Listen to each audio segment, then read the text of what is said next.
compatible with life. One of the neural tube defect which is most common is anencephaly, and it is not compatible with life. ये 28 days of gestation में होता है और इसमें face intact होता है and only brain does not form correctly, replaced by area cerebrovasculosa, a flattened remnant of brain tissue.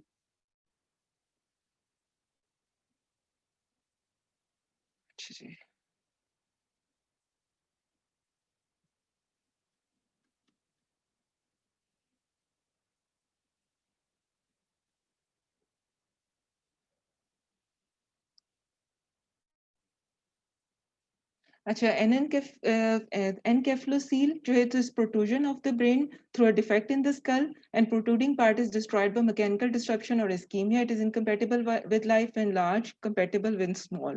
It is one of the neural tube defect. सबसे important anencephaly सबसे ज्यादा था, उसके बाद enkephalocele है जिसमें protrusion of brain हो जाते हैं through defect in the skull. अच्छा जी, इसके बाद नेक्स्ट जो है हमारे पास आ जाता है spina bifida, most common neural tube defect है और फेलियर ऑफ क्लोजर ऑफ ये वो है जो कंपैटिबल विद लाइफ है, and it is failure of closure of caudal aspect usually occurring in the lumbosacral region. ये मोस्टली लंबोसैक्रल रीजन में होता है और इसमें फेलियर ऑफ क्लोजर होता है. अच्छा, फिर उसके बाद हम कर लेते हैं फोर ब्रेन एबनॉर्मेलिटीज क्या है. वॉल्यूम ऑफ द ब्रेन में be abnormally large which is megalencephaly, और इसके अलावा स्मॉल होगा या माइक्रो एनकेफेली. तो या तो माइक्रो एनकेफेली होगा या फिर मेगा एनकेफेली होगा. तो ये फोर ब्रेन की एबनॉर्मेलिटीज हैं. Microencephaly by far the most common of the two can occur in the wide range of settings including chromosomal abnormalities, fetal alcohol syndrome है, HIV infection अगर इन यूट्रो होगी तो भी उसमें ये malformation develop हो जाएगी. छोटा ब्रेन होगा, माइक्रोकेफेली छोटा ब्रेन है और it is associated with mental retardation और सारे जो problems होते हैं उसके साथ. Recognizable जो malformations हैं, conditions that can range from a noticeable decrease in the number of gyri to total absence, leaving a smooth surface brain जिसे हम कहते हैं लेजेनकेफेली. तो इसमें ये होता है कि नंबर ऑफ गायरा कम हो जाती हैं और स्मूथ सरफेस ब्रेन होता है. ये भी एक वन ऑफ द मैलफॉर्मेशंस है. फिर उसके बाद जो है वो सेरेब्रल एडीमा भी डेवलप हो सकता है, which may be ये may be congenital due to congenital malformations. cerebral edema उसकी वजह से भी डेवलप हो सकता है. इसके अलावा acquired causes की वजह भी हो सकती हैं. Vasogenic edema is caused by blood-brain barrier disruption and increased vascular permeability, allowing fluid to shift from intravascular compartment to intercellular space of the brain. Vasogenic edema may be localized. Inflammation हो सकता है, neoplasm या फिर generalized हो सकता है. Cytogenic edema, it is an increase in the intracellular fluid secondary to neuronal, glial or endothelial cell membrane injury, as might be encountered in someone with generalized hypoxic or ischemic insult. तो इसका मतलब है कि ये vasogenic भी हो सकता है किसी shift की वजह से जिसमें blood brain barrier disruption हो जाए, और या फिर ये cytogenic edema भी हो सकता है. ये brain edema है और flat gyri हुए हैं. Microscopic aspect of brain, this section through the brain shows the formation of optically blank spaces around blood vessels or around cells considered when changes with in acute cerebral edema. अगर आप देखें तो इसके अंदर आपको जो है वो blank spaces नजर आएंगी blood vessels के around. Blood vessels आप recognize इसमें कर सकते हैं. अगर आप देखें तो इसमें अगर आप देखें तो ये blood vessels के around जो है वो blank spaces हैं जो कि सेरेब्रल एडीमा को शो करती हैं. फिर इसके अलावा एक और कंजेनिटल एब्नॉर्मेलिटी हाइड्रोकेफेलस है. Hydrocephalus refers to the accumulation of excess CSF within the ventricular system. Most cases occur as a result of consequence of impaired flow and resorption of CSF, only rare in overproduction of the cause of hydrocephalus. And ये तो congenital हो सकता है. इसके अलावा tumors भी हो सकते हैं choroid plexus के, and increased volume of CSF within the ventricles expand them and elevate the intracranial pressure. अगर आप देखें इसके अंदर तो you can see the difference कि प्रेशर ब्रेन में वेंट्रिकल्स जो है उसके साथ आप देख लें कि इसमें प्रेशर वेंट्रिकल्स में जब इंक्रीज होता है तो हाइड्रोकेफेलस होता है, और अगर नहीं इंक्रीज होता तो ये हाइड्रोकेफेलस नहीं होता. आपको डिफरेंस पता चल गया कि सेरेब्रल एडीमा और इसमें जो है. अच्छा जी, होपफुली अब आप लोग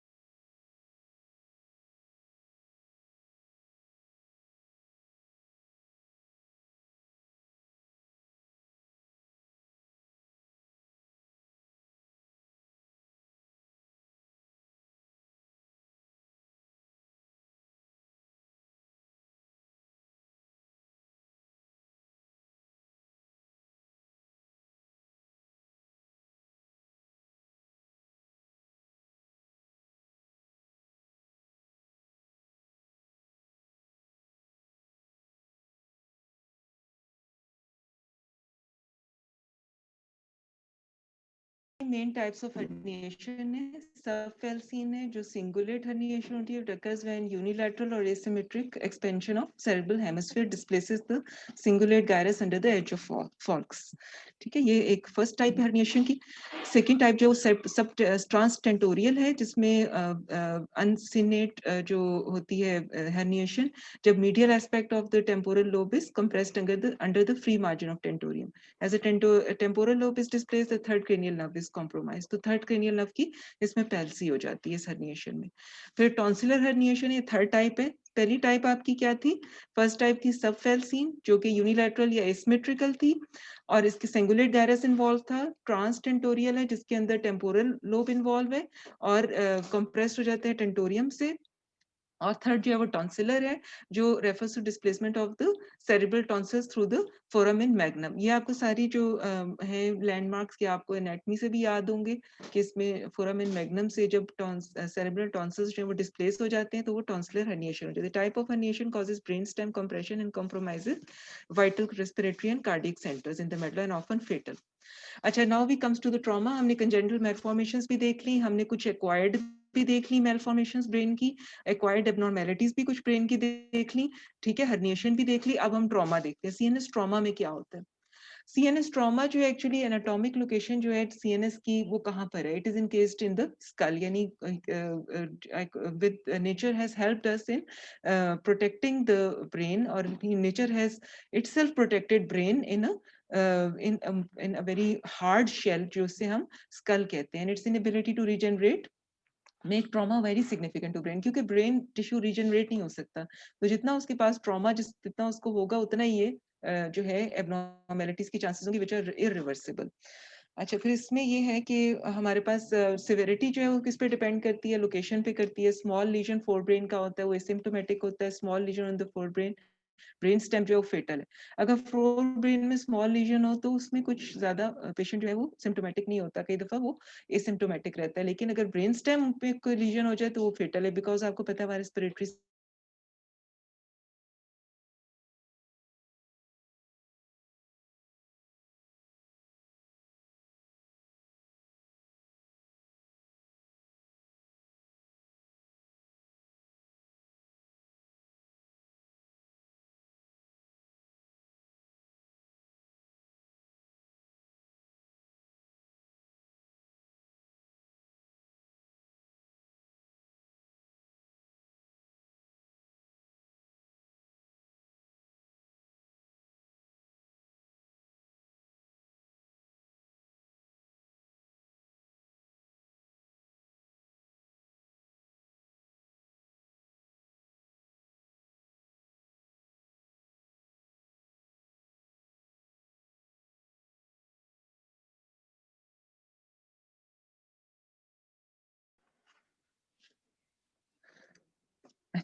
बिस्मिल्लाह. चलिए दोबारा हम करते हैं शुरू. बीच में हम डिस्कनेक्ट हो गए थे. एनर्जी ऑफ ट्रॉमा जो है usually dissipated suture lines. Diastatic fracture है जिसमें क्रॉस करते हैं सूचर लाइन को. इसके अलावा डिस्प्लेस्ड स्कल फ्रैक्चर है, मूवमेंट ऑफ स्कल होती है which is more than the thickness of the skull, तो फिर उसमें डिस्प्लेस हो जाता है skull. Falling while awake result in occipital damage. क्योंकि जब अवेक होंगे तो हमेशा हम सीधा जो है वो पेशेंट जो है उसकी फॉल होगी and as a result of it occipital जो है वो डैमेज हो जाएगा, ऑक्सीपिटल डैमेज होगा. एंड फॉलिंग व्हेन अनकॉन्शियस तो होता है तो फ्रंटल डैमेज होती है आमतौर पे. बेसल स्कल फ्रैक्चर होता है, ऑक्सीपिटल और लेटरल डैमेज हो सकती है. और इसके सॉरी ऑक्सीपिटल होगा या फिर उसके बाद अनकॉन्शियस होगा तो फ्रंटल होगा. यानी पीछे गिरेगा तो ऑक्सीपिटल डैमेज, और अगर वो फ्रंटल होगा अनकॉन्शियस हो जाएगा तो फ्रंटल डैमेज होती है आमतौर पे. और अगर बेसल स्कल इन्वॉल्व होगी, रिजल्ट्स फ्रॉम ऑक्सीपिट और लेटरल डैमेज, तो फिर वो फॉलिंग ऑफ अ लैडर होता है. जैसे खड़े खड़े अगर लैडर से गिर जाए खुदा ना खास्ता कोई, तो फिर उसमें ऑक्सीपिट या लेटरल डैमेज का चांस होता है, जो कि बहुत ज्यादा डेंजरस हो सकता है. सिम्टम्स क्या होती है? लोअर सेंट्रल नर्वस प्लस जो है वो सर्वाइको मेडुलरी डिफेक्ट्स हो सकते हैं. गेट बेटल साइन जो swelling and discoloration of mastoid and recognise है, ये डेवलप हो सकती हैं स्कल फ्रैक्चर में. जो बेस का स्कल हो, बेसल स्कल फ्रैक्चर होता है उसके अंदर. फिर उसके बाद ये तो हमारे पास स्कल की इंजरीज आ गई. फिर है पेरेन्काइमल इंजरी. पेरेन्काइमल का मतलब है कि अंदर से जो ब्रेन का पेरेन्काइमा होगा उसमें इंजरी हो जाए तो वो उसमें क्या होगा? ऑल्दो बाहर से स्कल ठीक होगा, लेकिन अंदर से अगर हो जाए तो क्या होगा? कंकशन होती है। क्लिनिकल सिंड्रोम यानी एकदम से जो है ना, कंकशन मीन्स कि एक झटका सा लगा है। Clinical syndrome of altered mental status following a change in the momentum of the head. Abrupt stop against a brick wall, for example. जैसे भागते भागते एकदम से किसी ब्रिक वॉल पे जाके सर टकरा जाए खुदा ना खास्ता, तो जो उस वक्त एकदम से ब्रेन टिश्यू पीछे जाता है फिर वापस आता है, तो it is a concussion. Transient neurologic dysfunction हो सकता है with complete recovery. Loss of consciousness हो सकती है, loss of reflexes, persistent amnesia, ये इसके कॉन्सिक्वेंसेस हो सकते हैं। बट मेजॉरिटी में जो है वो ट्रांजिएंट न्यूरोलॉजिकल डिसफंक्शन होते हैं। मे और may not occur with actual parenchymal injuries. This is syndrome not a physical finding, and in fact there is no physical findings. ठीक है, तो ये पेरेंकाइमल इंजरीज आमतौर पर स्किप हो जाती हैं इसमें। अगर डायरेक्ट पेरेन्काइमल इंजरी हो, जिसे कंट्यूजन और लेसरेशन कहते हैं। Contusion is the transfer of kinetic energy resulting in brain Bruges.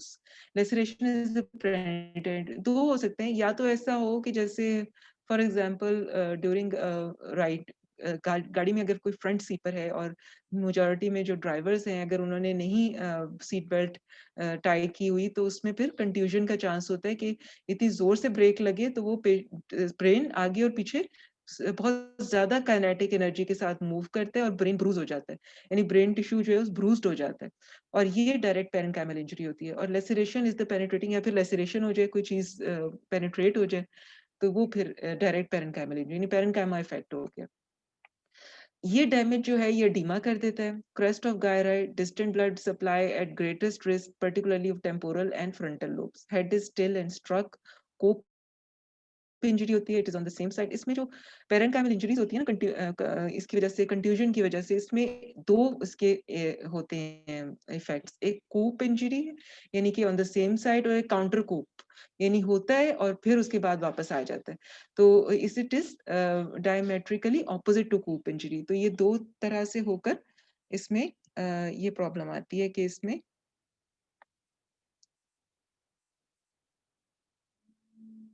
जी इसके साथ जो है वो हमारे पास फिर ये प्रॉब्लम आ जाती है।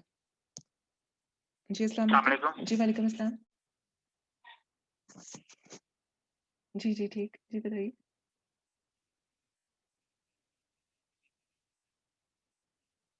अच्छा, आप मुझसे मुझसे आधे घंटे तक कॉल कर लीजिए। आधे घंटे तक कॉल करें। ठीक है जी, ओके। अच्छा जी, अब इसमें ये है कि हमारे पास हेड मूविंग और कोप और काउंटर कोप इंजरी है। As a result of this जो है वो एडीमा हो सकता है डैमेज की वजह से।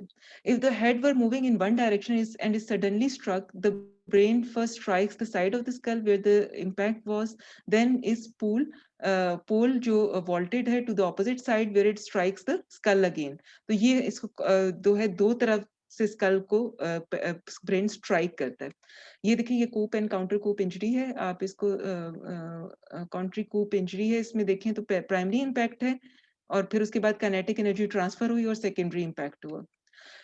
इसमें डिफ्यूज एक्सोनल इंजरी होती है associated with angular acceleration.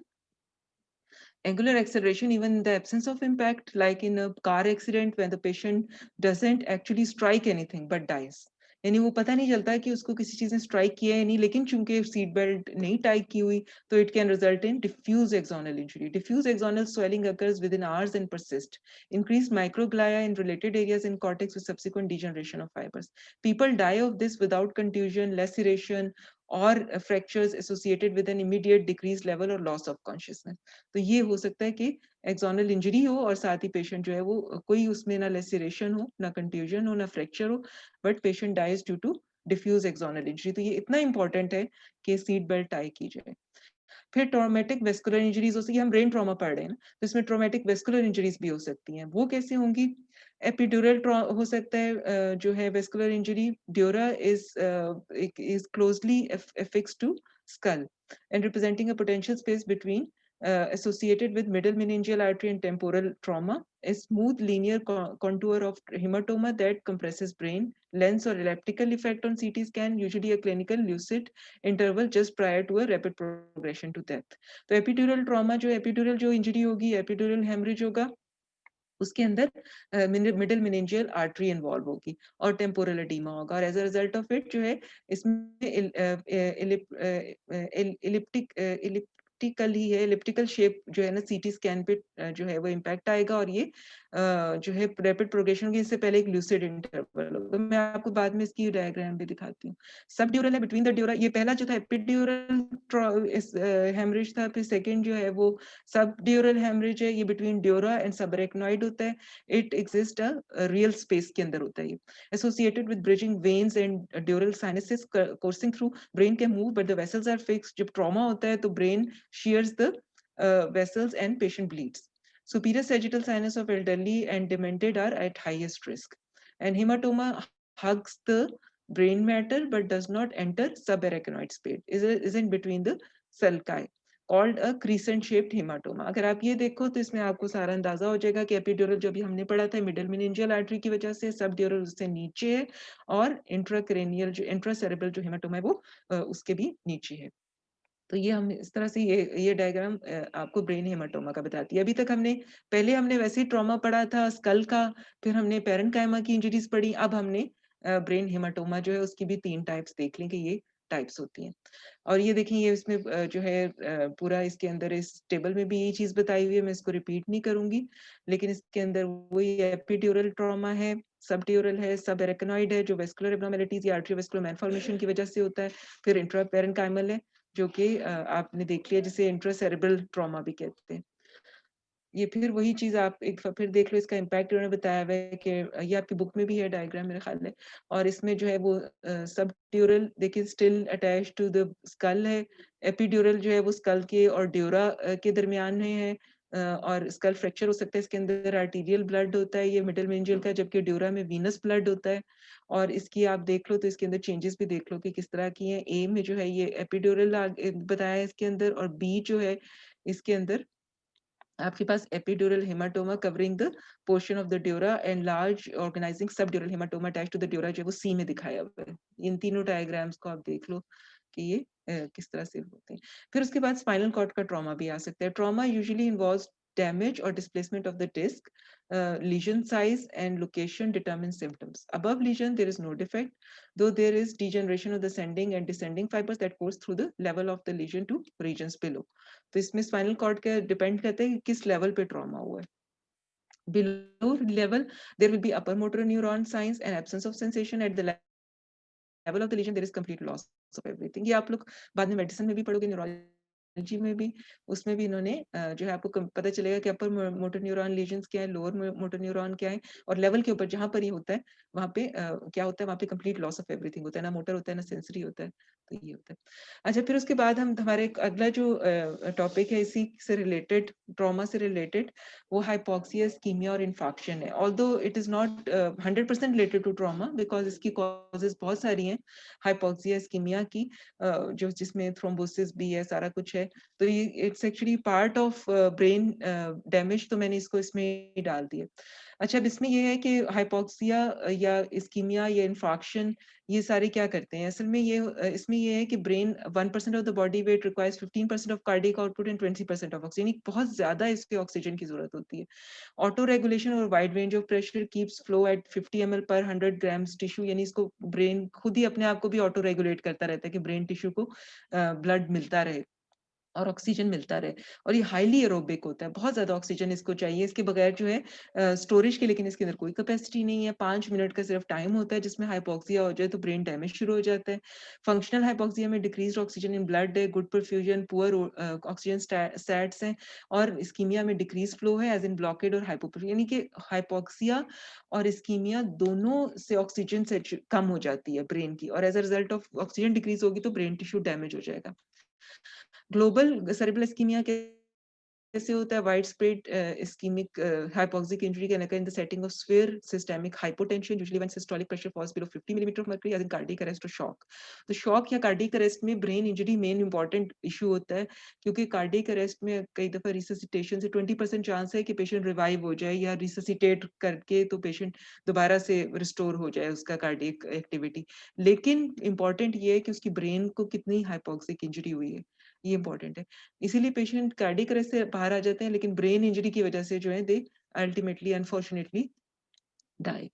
Clinical outcome of a reduced blood flow below auto regulation range is sufficient to deprive tissue of oxygenation, resulting in diffuse hypoxia, ये रिड्यूस ब्लड फ्लो से होता है। Outcome अब ये जो है हमारे पास इसका क्या आउटकम है इस्कीमिया का, उसका आउटकम ये है कि सिविरिटी कितनी है इस्कीमिया की। From mild post ischemic profusion to brain death, यानी थोड़ा सा कई दफा खराब होता है या फिर ब्रेन डेथ हो जाती है, क्योंकि सेल्स या तो न्यूरॉन्स फर्स्ट डाई होते हैं, फिर फर्स्ट रीजन फर्स्ट, यानी कि ये कि डिफरेंट रीजन्स जो है वो डिपेंड करता है कि कितनी देर तक हाइपोक्सिया रहा है इस्कीमिया के बाद, तो उससे ये होता है। Hippocampus CA1, Purkinje of cerebellum and pyramidals of cortex are most susceptible to hypoxia. With severe hypoperfusion, there is widespread neuronal death, irrespective of the location or vulnerability, coma, reflexes, breathing, और भी positive होता है, लेकिन ECG में unconsciousness vegetative state हो तो उसमें reflexes और ब्रीदिंग होती है, लेकिन आपको ECG में जो है वो ये डिपेंड करता है कि कितने हाइपोपरफ्यूजन हुई है, और उसी लिहाज से जो है वो कैटेगराइज होता है पेशेंट के, उसमें वेजिटेटिव स्टेट है या पेशेंट वैसे ही अनकॉन्शियस है, लेकिन उसका जो है वो EEG जो है उसके अंदर चेंजेस आ जाती हैं depending on degree of hypoperfusion. Brain death is the severest form, और उसमें मोस्ट स्वेयरली जो है इफेक्टेड जो ब्रेन होता है उसके अंदर ब्रेन डेथ हो जाती है, जिसमें ना रिफ्लेक्सेस होते हैं, ना ब्रीदिंग होती है, और ना हार्ट बीट, और लेकिन हार्ट बीट प्रेजेंट होती है, because heart is not associated with it, patient vegetative form में रहता है। अच्छा, वाटरशेड और उसमें it's not compatible with life, फिर आप सपोर्ट पे पेशेंट होता है तो सपोर्ट अगर डिस्कनेक्ट कर दें तो पेशेंट विल डाई। फिर वाटरशेड इन्फार्क्ट्स हैं, ये वेस्ट शेप्ड इन्फार्क्ट होते हैं, ये one of the type of infarcts हैं, और distal to vascular supply often between two areas of perfusion, border zone पर होते हैं। It is a particular form of infarct associated with hypoperfusion, जिसमें जो है वो ओपोज टू ब्लॉकेड और bleed, and is example is between the anterior middle cerebral zone, no collateral circulation is there, so it can result in a formation of a wedge shaped infarct, ये one of the type of infarct है। अच्छा, morphological changes क्या आती हैं इस ischemia और infarction की। Early changes ये होती हैं occurring within 12 to 24 hour after insult, include acute neuronal cell damage, जो रेड न्यूरॉन्स हो जाते हैं, characterise initially by microvacuolation followed by cytoplasmic eosinophilia, and later जो है फिर इसमें न्यूक्लियर पिक्नोसिस हो जाता है और karyorrhexis. Similar changes occur somewhat later in astrocytes and oligodendroglia. इसके बाद क्या होता है, the reaction to tissue damage begins with infiltration of neutrophils. Subacute changes occur 24 to 2 weeks, include necrosis of the tissue, influx of macrophages, vascular proliferation, reactive gliosis. Repair जो है वो 2 weeks के बाद होती है, और इसमें removal of necrotic tissue हो जाता है और gliosis होता है। लेकिन infarction from obstruction to flow जो है उसमें एक तो हमने ये बता दिया कि ये सेरेब्रल इस्कीमिया हुआ था ड्यू टू सम रीजन, जिसमें हाइपोक्सिया डेवलप हो गया और उसके साथ फिर ये चेंजेस आई। अगर ऑब्स्ट्रक्शन टू फ्लो हो जिसमें इन्फाक्शन आ जाती है ऑब्स्ट्रक्शन टू फ्लो से, जिसमें थ्रोम्बोसिस हो सकता है या एम्बोलिक इवेंट हो सकता है, वो ऑक्लूड कर देता है ल्यूमन टू द वेसल्स को, और उसके बाद जो सप्लाई ऑफ ब्लड जो आर्टरी है जिससे ऑक्सीजन आने, वो फिर ब्लॉक हो जाती है। result of it there is ischemia or of the brain, infarction की वजह से जो है वो हो जाता है। और इसमें pathogenesis something causes a transient or permanent occlusion to blood flow. Cells can last 4 to 6 minutes before irreversible, जो मैंने आपको पहले कहा था कि we have only 4 to 6 minutes जिसमें irreversible cell death हो जाएगी। Changes in response to ischemia are the same in all cells. इसके अलावा ग्लूटामेट एक्टिवेटिंग NMDA चैनल्स जो हैं वो कॉज करते हैं सेल डेथ को फ्रॉम कैल्शियम इनफ्लक्स, जो सिर्फ न्यूरॉन्स में यूनिक है। Peripheral grey matter most susceptible है। अच्छा, इसकी कॉजेस क्या हैं ऑक्लूजन की या थ्रोम्बोसिस की। मेजॉरिटी ऑफ थ्रोम्बोटिक इवेंट्स जो हैं वो similar pathology to myocardial infarction होते हैं। हाइपरटेंसिव हो सकता है पेशेंट, डायबिटिक हो सकता है, कैरोटिड बाइफर्केशन पर ये हो सकते हैं, मिडल सेरेब्रल आर्टरी और बेसिलर आर्टरी पर हो सकते हैं, और उसके बाद ये सब्सिक्वेंटली जो है वो ब्रेन हाइपोक्सिया कर सकते हैं अगर ये जाके स्मॉल वेसल्स ऑफ ब्रेन में जाके ऑक्लूड कर दें, या फिर कई दफा कैरोटिड बाइफर्केशन पर ही अगर ऑक्लूजन हो जाए तो वो फिर ब्रेन डैमेज हो सकता है, उसकी वजह से हाइपोक्सिया हो सकता है। फिर उसके बाद है arthritis seen with infection, with arthritis की वजह से भी ब्लॉकेड हो सकता है, जो सिफिलिस या टीबी में होता है। अब तो कम है, लेकिन स्टिल अब रीइमर्जेंस ऑफ ट्यूबरक्लोसिस आपको पता है बिकॉज ऑफ HIV जो है दोबारा से ट्यूबरक्लोसिस हमारी तो एरिया इन पाकिस्तान, इंडिया और इन एरियाज में तो अब भी टीबी बहुत प्रेवलेंट है। और मोस्टली जो है वो रेजिस्टेंट हो गई है क्योंकि ड्रग रेजिस्टेंट ट्यूबरकुलोसिस जो है वो इंपॉर्टेंट है। अपॉर्चुनिस्टिक इन्फेक्शन जैसे MCMV, एस्परजिलोसिस या टॉक्सोप्लाज्मोसिस, ये भी कहता है result in total permanent lumen occlusion by organisms, the result of it arthritis होता है और ये हो जाता है। फिर प्राइमरी एंजियाइटिस है, ये इन्फ्लेमेशन की वजह से होता है, जॉइंट सेल्स होते हैं, ये भी ऑक्लूड कर देते हैं वेसल्स को, ये इंप्रूव हो जाता है अगर इम्यूनोसप्रेशन दें, often diffuse focal ischemia, non localized. इसके अलावा एम्यूलॉइड भी जो है वो भी कर देता है वेसल ब्लॉकेट, ये भी एक प्रोटीन होती है एम्यूलॉइड प्रोटीन, एबनॉर्मल प्रोटीन है जो अल्जाइमर्स प्रोटीन है, अल्फा ए बीटा डिपॉजिट्स होते हैं वेसल्स में, वीकन कर देता है वेसल को, या हेमरेज हो जाता है या वेसल ब्लॉकेट हो जाता है, और इसमें जो है जेनेटिक भी इम्प्लीकेशंस हैं। मेनली तो आपको ब्लॉकेट जो वेसल ब्लॉक होती है उसकी वजह आपको पता चल गई, थ्रोम्बोसिस, आर्थराइटिस, एंजियाइटिस या फिर एम्यूलॉइड। नेक्स्ट जो है वो एम्बोलिज्म भी हो सकता है। एम्बोलिज्म एक्चुअली डिटैच थ्रोम्बस होता है जो कि हार्ट से आ सकता है, किसी प्लेक से आ सकता है, पैराडॉक्सिकल हो सकता है शंट की वजह से, या फिर बोन फ्रैक्चर की वजह से फैट एम्बोलाई आ सकते हैं। जो ड्यूरिंग CPR जो है वो, जैसे पेशेंट को मल्टी ट्रॉमा हुआ है तो उसमें CPR करें तो वो फैट एम्बोलाई हो सकता है, जाके ब्रेन में कहीं जाके डैमेज कर दें brain. Fat emboli are termed shower emboli because they disperse and go all over the place, resulting in multiple diffuse infarcts. And emboli usually dislodge at gray-white border. There are two types of infarcts है, red जो कि आपको पता है, आपने ये general pathology में पढ़ा है कि रेड है या वाइट है। जो रेड है वो आपको पता है एम्बोलाई और रिपरफ्यूजन इंजरी है उसकी, नॉन हेमरेजिक। वाइट जो है वो थ्रोम्बोसिस या ऑक्लूजन के साथ एसोसिएटेड है। Hemorrhagic infarction, multiple and sometimes confluent petechial hemorrhages है, microscopic picture and evolution of hemorrhagic infarction parallel that of the ischemic infarction with the addition of blood extravasation and reabsorption. Macroscopic picture of non-hemorrhagic infarct जो हम पहले discuss कर चुके हैं कि 6 hours में जो है टिश्यू अनचेंज्ड अपीयरेंस, 48 hours में फ्लैसिड हो जाता है, pale, soft and swollen, 2 to 10 days में इंजर्ड ब्रेन जो है वो जेलेटिनस हो जाता है, फ्राइबल हो जाता है, और boundaries between normal and abnormal tissue become distinct. 10 day to 3rd week जो है टिश्यू लिक्विफाइज हो जाता है, और फिर उसके बाद जो है वो living a fluid filled cavity which generally expends. तो ये इस तरह की जो है ये ऑटोप्सी की फीचर्स हैं इसके। अगर आप देखो तो ये ब्रेन इंफार्क्ट है और ये किस तरह से जो है फिर वो डिस्प्लेस हो गया सारा मैटर जो है उसका। ओके, इसके साथ हमारा आज का लेक्चर खत्म हो गया। Thank you for patient listening. अगर कोई क्वेश्चन आपके हैं तो आप बता दें।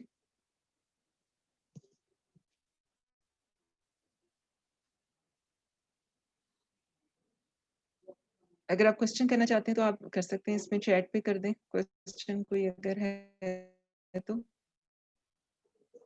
एक्सक्यूज मी, एक्सक्यूज मी, बात सुनेगा।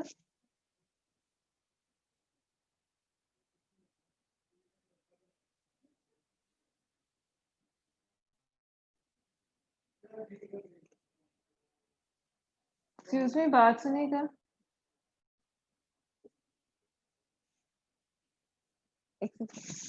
35 मिनट, 36 मिनट को मैंने इनको कह दी कोई क्वेश्चन अगर इनका है तो। जो होस्ट है उनसे पूछ लें, या फिर अगर क्वेश्चन उनके पास तो नहीं आते या मेरे पास ही आएंगे।